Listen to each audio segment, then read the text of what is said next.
Bonjour, je vous parle aujourd'hui du burn-out, ce fameux phénomène d'épuisement professionnel qui contamine souvent la sphère personnelle.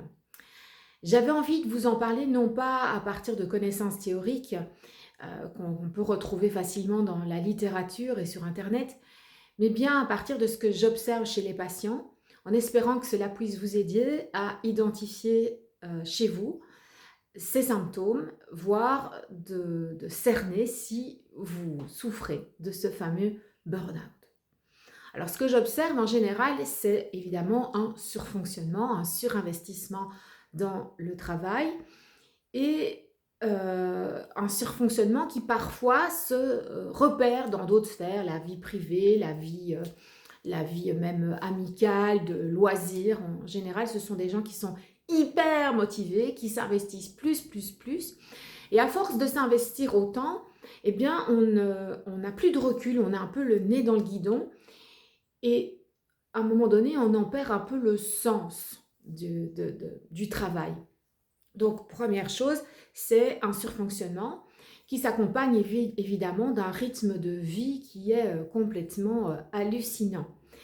Euh, un rythme de travail, voire un rythme de vie en général. La deuxième chose qu'on observe, et ça va un peu de pair, c'est une difficulté à mettre des limites, à dire non à certaines choses. Ben oui, si on dit oui à tout, on est dans un surfonctionnement, on est dans une surcharge de travail, voire émotionnelle, et on ne met pas des limites, on ne dit pas non à certaines choses, à certains moments. Donc c'est une deuxième caractéristique. Il y a aussi un phénomène que j'observe qui est ce que j'appelle la balance relationnelle. C'est-à-dire qu'en général, on en arrive à un point où on donne plus que ce qu'on reçoit. Alors, ça arrive chez tout le monde, il y a des moments où on donne plus que ce qu'on reçoit, mais si ça s'installe dans le temps et si ça devient vraiment récurrent, eh bien, ça crée un déséquilibre qui crée une perte d'énergie et une énorme fatigue. Et quand vous associez ça à la perte de sens, bah, évidemment que ça fait des dégâts chez la personne. Ce que j'observe aussi, c'est une difficulté à prendre du temps pour soi, vraiment dans un moment de plaisir, sans culpabilité. C'est assez compliqué. Et j'ai aussi observé pas mal de perfectionnisme, de soucis de perfection, de bien faire, qui est parfois tellement exacerbé que ça en devient un peu too much et qu'on ne rééquilibre pas les priorités et ce qui est à faire en priorité, pardon.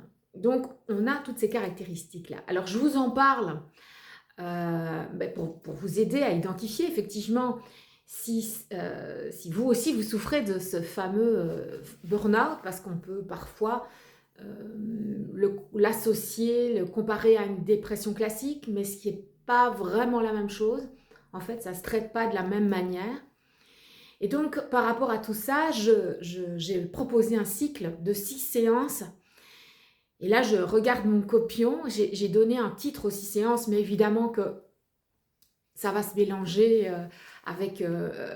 on ne sait pas dissocier chaque fois les thèmes, parce que quand on parle de sa fatigue émotionnelle, relationnelle ou professionnelle, ben, ce serait trop facile de compartimenter tout ça.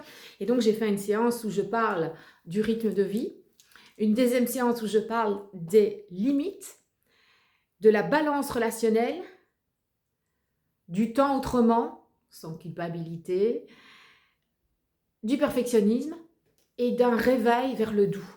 Parce que j'insiste sur le mot doux, sur le mot douceur, parce qu'en général, on n'est pas là-dedans quand on est dans un burn-out. On est plutôt dans le forcing, je dois, encore, jusqu'à ce qu'on ne puisse plus. Voilà, j'espère que ça va un peu vous éclairer tout ça.